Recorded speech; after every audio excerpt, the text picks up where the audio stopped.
On revient sur la réaction de la France à la décision américaine de reconnaître donc la pleine souveraineté du Maroc sur son Sahara avec le journaliste politologue basé à Paris, Mustapha Tossa. Bonsoir, merci d'être avec nous, Mustapha.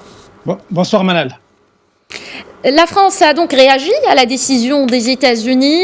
Je reprends donc la déclaration du ministère des Affaires étrangères français. Le conflit au Sahara n'a que trop duré et fait peser un risque permanent de tension. C'est ce qu'a exprimé le porte-parole du ministère des Affaires étrangères. Comment faut-il interpréter ces déclarations ?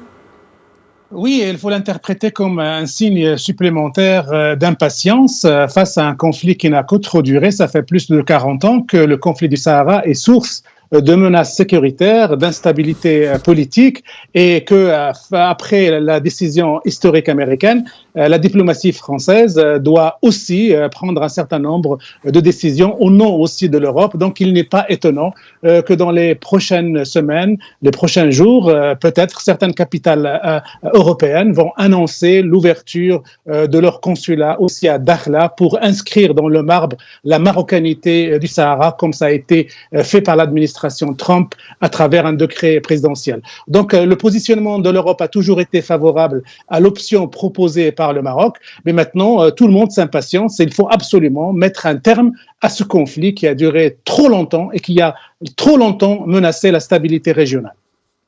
Ce qui est sûr, Mustapha, c'est que cette décision américaine marque un tournant dans la question du Sahara marocain. Qu'est-ce qui va changer prochainement, concrètement, dans ce dossier après la prise de position des États-Unis ? En fait, ce qui va changer, ça va être beaucoup plus sur le plan des forums diplomatiques. On sait que ce dossier est entre les mains des Nations Unies et qu'il y a un certain nombre de discussions autour de la sortie de crise de ce dossier. Et le fait que les Américains reconnaissent avec cette puissance et cette force la marocanité du Sahara va pousser davantage tous les autres acteurs internationaux à s'accrocher à l'option marocaine, l'option de l'autonomie comme la seule issue possible à cette crise. Ce qui veut dire, franchement et automatiquement, que cela va enterrer toutes les autres options. Et on sait très bien que, par exemple, un certain nombre, 2 ou 3 pays, très peu de pays, notamment l'Algérie, militent dans les forums internationaux, notamment pour polluer, pour empoisonner, pour empêcher la communauté internationale de reconnaître l'autonomie comme option de sortie de crise. Donc, la puissance américaine est là, elle va convaincre les autres acteurs, ceux qui travaillent sur le dossier, qu'il n'y a pas d'autre option pour sortir de cette crise que celle proposée par le Maroc. Donc, autonomie sous le drapeau marocain. Mustapha, vous avez évoqué l'Algérie. Peut-on dire aujourd'hui que la reconnaissance américaine de la marocanité du Sahara est un échec pour les séparatistes ? Et qui dit séparatiste dit aussi leur allié, l'Algérie.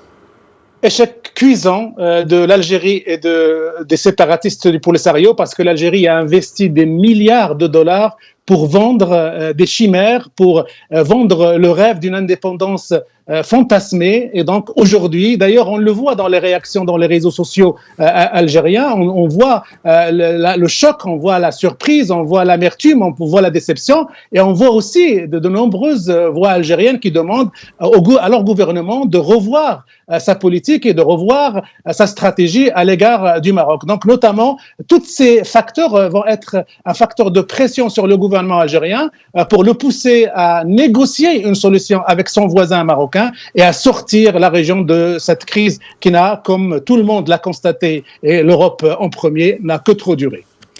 En parlant de la région, justement, quelles sont, Mustapha, les perspectives que va ouvrir cette nouvelle donne dans la région du Maghreb ? Alors, c'est des perspectives économiques d'une extraordinaire richesse. Imaginez, Manal, quand on règle ce problème, cet obstacle qu'est le conflit maroco-algérien autour du Sahara, ça veut dire qu'on pave l'autoroute à l'union du Maghreb arabe, à une complémentarité des économies, à une ouverture des frontières, à la réalisation du rêve. Ce à quoi d'ailleurs le Maroc a toujours appelé. Oui, à la réalisation du rêve marocain, ce à quoi le Maroc et les peuples du Maghreb, algériens, marocains, tunisiens, mauritaniens et libyens, ont toujours rêvé. Donc, une fois cette question réglée sur le plan international et sur le plan politique, les Maghrébins peuvent s'atteler à construire réellement leur avenir dans la complémentarité de leur économie et dans le bon voisinage de leur pays. Merci beaucoup, Mustapha Tossa, journaliste politologue basé à Paris. Merci encore une fois pour cet éclairage.